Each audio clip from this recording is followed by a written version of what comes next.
Agro coaching classes के YouTube channel पर आप सभी का हार्दिक अभिनंदन है, स्वागत है। सबसे पहले दोस्तों मैं आपको एक शायरी सुना देता हूँ कि राह संघर्ष की जो चलता है, राह संघर्ष की जो चलता है वही संसार को बदलता है। राह संघर्ष की जो चलता है वही संसार को बदलता है। जिसने रातों से जंग जीती है, जिसने रातों से जंग जीती है, सुबह सूर्य बनकर वही चमकता है। दोस्तों सुबह सूर्य बनकर वही चमकता है। यानी कि अगर अपन मेहनत करेंगे तो बेटा तो उसका परिणाम भी अपने पास में अच्छा होगा।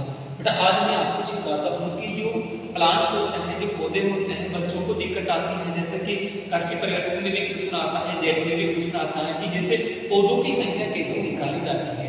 यानी कि प्रत्येक विधि से पौधों की संख्या निकालना आज तक सीखेंगे बेटा। सबसे पहले अगर मैं बात करता हूँ पौधे निकालने की वीडियो में, तो सबसे पहले जो विधि का नाम है उसका नाम बेटा वर्गाकार विधि। कौन सी विधि है बेटा? वर्गाकार विधि। यानी कि मैं सबसे पहले बात करूँ वर्गाकार विधि की कि वर्गाकार विधि से पौधे कैसे निकाले जाते हैं। थोड़े यहाँ से अपने एग्जाम में कहीं बार पूछना आता है कि वर्गाकार विधि। सबसे पहले तो मैं बात करता हूँ कि वर्गाकार विधि क्या होती है। इसमें चार पौधे मिलकर एक वर्ग का निर्माण करते हैं और कह सकते हैं अपन कि बेटा वर्गाकार विधि फल विज्ञान लगाने की सबसे अच्छी विधि कौन सी है? वर्गाकार विधि। यानी कि सबसे इंपॉर्टेंट एक क्वेश्चन ये बनता है कि सबसे अच्छी विधि, सबसे अच्छी विधि है।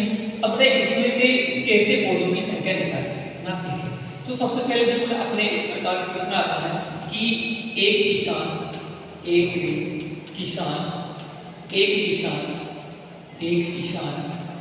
हेक्टेयर क्षेत्रफल में एक हेक्टेयर क्षेत्रफल में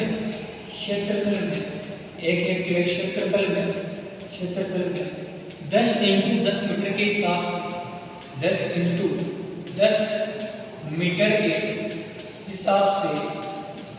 × 10 मीटर के हिसाब से आम का बगीचा लगाता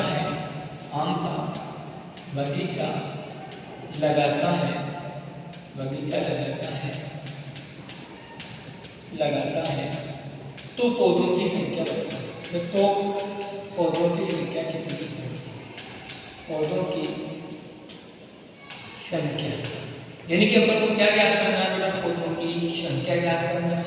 अब सबसे पहले अगर अपन को पौधों की संख्या ज्ञात करना है बेटा तो अपन को क्या करना है? एक तो इसका सूत्र आपको पता होना चाहिए। और सूत्र क्या होता है इसका? क्षेत्रफल बटे अंतराल इसका सूत्र होता है बेटा कि r × p दूरी कितनी। यानी कि अगर मैं बात करता हूँ यहाँ पे तो अपन को पता है कि जब 1 हेक्टेयर बराबर अपने कितना होता है बेटा? तो 10,000 वर्ग मीटर होता है। 10,000 वर्ग मीटर। 1 हेक्टेयर बराबर कितना वर्ग मीटर होता है? 10,000 वर्ग मीटर। तो 1 हेक्टेयर बराबर कितना एकड़ होता है? तो बेटा 1 हेक्टेयर बराबर 2.47 एकड़ होता है। ठीक है। फिर यहाँ से क्वेश्चन आ जाता है कि जो 1 एकड़ बराबर कितना वर्ग मीटर होता है? 1 एकड़ बराबर अपने कितना मीटर होता है? तो 1 एकड़ बराबर अपने कितना मीटर होता है? 4043 या कई जगह से 43 वर्ग मीटर भी लिखा हुआ। तो बेटा 1 एकड़ बराबर कितना होता है? 4043 वर्ग मीटर होता है या कई जगह को 40 से 41 वर्ग मीटर भी मिल जाता है। ठीक है। फिर अपन यहाँ पे बात करते हैं कि जो 1 हेक्टेयर बराबर 10,000 वर्ग मीटर हो गया, 1 हेक्टेयर बराबर 2.47 एकड़ होता है। 1 एकड़ बराबर 4043 वर्ग मीटर या 40 से 41 मीटर वर्ग मीटर होता है। यानी कि बेटा अगर मैं यहाँ पे बात करता हूँ तो अपने यहाँ से जो क्वेश्चन पूछा जाता है आपसे, तो बेटा किस प्रकार से क्वेश्चन पूछा जाता है देखो मैं आपको बताऊं। तो ये क्वेश्चन सुपरवाइजर में पूछ लिया गया है कि 1 एकड़ बराबर कितना वर्ग मीटर होता है। तो यानी कि अपन या तो कह सकते हैं 4043 भी होता है, कई जगह ये कितना लिखा हुआ बेटा? 40 से 43 वर्ग मीटर भी लिखा हुआ है। बाकी कुल मिला के बात यह है कि अपन को पता होना चाहिए। फिर अपन बात करते हैं यहाँ पे इसमें कैसे निकाले। तो बेटा अपने पास में क्षेत्र क्या पूछ रहा है, 1 हेक्टेयर का। अगर यहाँ पे 1 हेक्टेयर है तो अपन कितना लगाएंगे, 10,000 लगाएंगे। अगर मान लीजिए यहाँ पे बेटा अगर 2 हेक्टेयर होता तो 20,000 लगाते। तो अपन बात करें तो बेटा कितना होता है, तो 10,000 बटे अंतराल कितना है, 10 × 10, 10 × 10, ठीक है। अब मैं यहाँ पे बात करता हूँ तो ऊपर कितने हो गए, 10,000, ठीक है, और नीचे कितने हो गए बेटा, 10 × 10 कितने हो गए, 100। ये 2 जीरो से 2 जीरो कट गए, कितने पौधे लगेंगे बेटा, 100। तो आम के 1 हेक्टेयर क्षेत्रफल में कितने पौधों की जरूरत होगी बेटा, 100 पौधों की जरूरत होगी, ठीक है। कितने पौधों की जरूरत होगी बेटा, 100। यानी कि अगर मैं बात करता हूँ तो अपने यहाँ पे अपने बात की कि एक किसान 1 हेक्टेयर क्षेत्रफल में 10 × 10 मीटर के हिसाब से क्या लगा रहा है, आम का बगीचा। तो कितने पौधे लगेंगे, 100 पौधे लगेंगे, ठीक है बेटा। कितने पौधे लगेंगे, 100 पौधे लगेंगे। अब मैं नेक्स्ट बात करता हूँ इसी के आगे, जैसे कि ये तो अपन ने देखी बेटा, यहाँ पे अपन ने कौन सी विधि देख ली, वर्गाकार विधि। वर्गाकार विधि में आम के कितने पौधे लगे बेटा, 100 पौधे। अब मान लीजिए अपने जो वर्गाकार विधि से निकाल लेते हैं। अब कई बार अपन से जो विधि निकलवाते हैं पौधे निकालने की, जो विधि की बात करें तो अपन से पूछ लेता है कि जैसे कि एक तो होती है वर्गाकार के बाद में आपकी आती है आयताकार, ठीक है। वर्गाकार के बाद में कौन सी आती है, आयताकार। ये भी सेम वर्गाकार की विधि की तरह ही होती है, ठीक है। इसमें उसमें कुछ ज्यादा अंतर नहीं होता।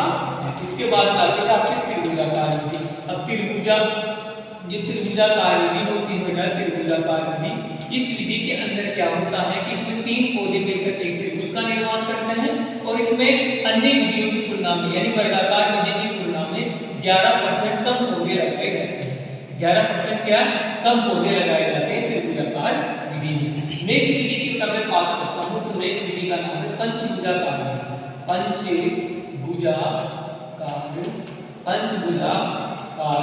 विधि। पंचभुजाकार विधि। अब पंचभुजाकार विधि को अपन किस किस नाम से जान सकते हैं, इसे अपन अस्थायी विधि भी, कुछ इसमें अस्थायी पौधे लगाते हैं, है ना। अभी अस्थायी विधि भी कह सकते हैं। इसके अलावा अपन इसको पूरक विधि कह सकते हैं। क्या बेटा, पूरक विधि। क्या कह सकते हैं, पूरक विधि कह सकते हैं, पूरक विधि कह सकते हैं, है ना। तो बेटा इसमें क्या होता है कि इसमें 5 पौधे मिलकर एक पंचकोण का निर्माण करते हैं। यानी कि इसके जब मैं डायग्राम की बात करता हूँ तो इसमें जैसे कि इस प्रकार का एक डायग्राम बनता है, ठीक है। इस प्रकार से अपन ने जैसे कोई डायग्राम बनाया और इसमें जो पौधे लगेंगे, इसके अंदर कैसे पौधे लगेंगे, अगर मैं बात करता हूँ तो बेटा इसमें पौधे किस प्रकार से लगेंगे देखते हैं अपन।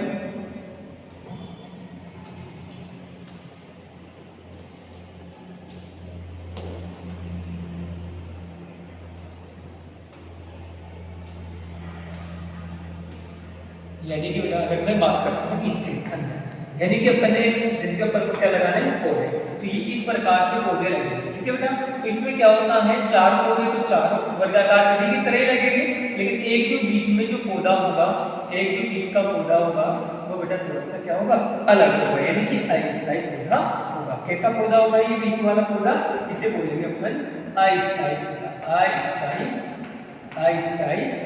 पौधा। ये इसे अपन अस्थायी पौधा बोल सकते हैं। अस्थायी के अलावा इसे पूरक पौधा बोल सकते हैं, ठीक है। और इसमें कौन कौन से पौधों को अपन लगा सकते हैं, तो अपन एग्जाम्पल की बात करते हैं तो पपीता, अपन किस किस पौधे को लगा सकते हैं, पपीता, पालसा, केला, ठीक है। इन पौधों को अपन अस्थायी के रूप में लगा सकते हैं। अब क्वेश्चन याद आए कि जैसे कि अपन को वह विधि तो पता है कि वर्गाकार विधि से कैसे निकालेंगे पौधे।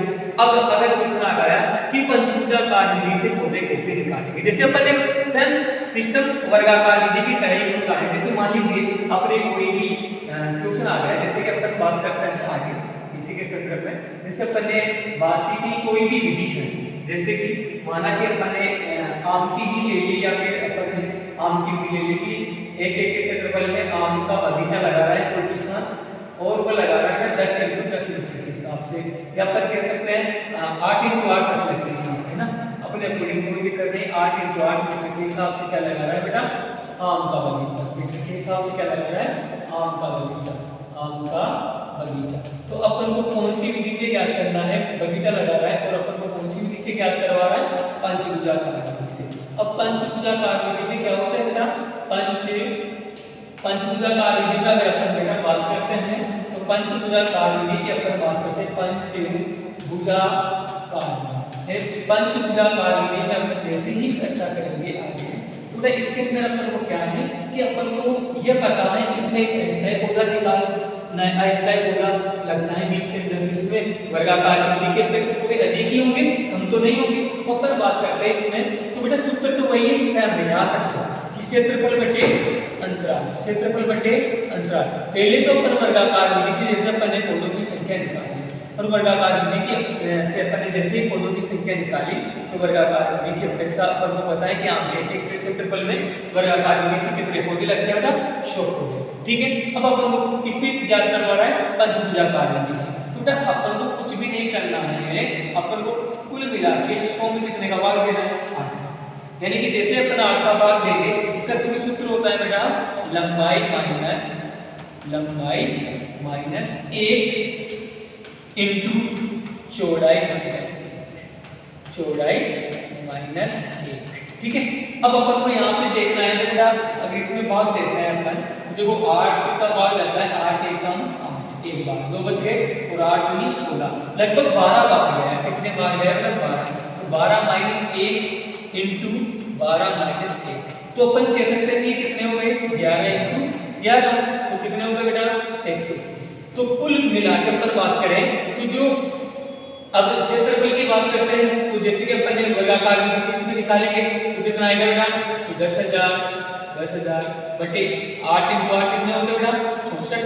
तो ये कटेंगे बेटा 32 बार, ये कट गए 5000 बार। ठीक है, 5000 बार। फिर अपन काट सकते हैं ना, 5000 बटे 32, ये 16 बार और ये 25, यानी कह सकते हैं 2500 बटे 16, भाग देंगे 16 एकम 16, बच गए कितना, 9, 0 उतार दे 90, 16 पंजे 80 और 100 बच गए, 16 से 1 96, 156। तो 156 किस में आएगा, अगर वर्गाकार विधि से निकालते हैं तो अपन कह सकते हैं अब 156 पौधे तो वर्गाकार विधि से आए और 131 किस विधि से आएगा, पंचभुजाकार विधि से लंबाई इंटू चौड़ाई के पन्ने। तो कुल पौधे कितने लगेंगे, 6 और 1 7, 5 2 7, 1 और 1 2, कुल पौधे कितने लगेंगे बेटा, 277 पौधे लगेंगे। कितने पौधे लगेंगे बेटा, 277 पौधे लगेंगे। तो बेटा ये अपन ने कुछ विधियां पढ़ी, नेक्स्ट क्लास में अपन बात करेंगे षट्भुजाकार विधि की। तो वीडियो को ज़्यादा से ज़्यादा शेयर कीजिएगा बेटा। और मैं एक और आपको कुछ सुना देता हूँ शायद बेटा कि रख हौसला वो मंजर भी आएगा, रख हौसला वो मंजर भी आएगा, प्यासे के पास चलकर समंदर भी आएगा, यूं तक कर ना बैठे मंजिल के मुसाफिर, यूं तक कर ना बैठे मंजिल के मुसाफिर, मंजिल भी मिलेगी और मिलने का मजा भी आएगा दोस्तों, मिलने का मजा भी आएगा। जिस दिन इस प्रकार का क्वेश्चन आपके एग्जाम में मिलेगा और ये क्वेश्चन आपके सही हो जाएगा, उस दिन आपको मजा आएगा दोस्तों। और नेक्स्ट क्लास में बात करेंगे अपन षट्भुजाकार विधि की। Thank you so much.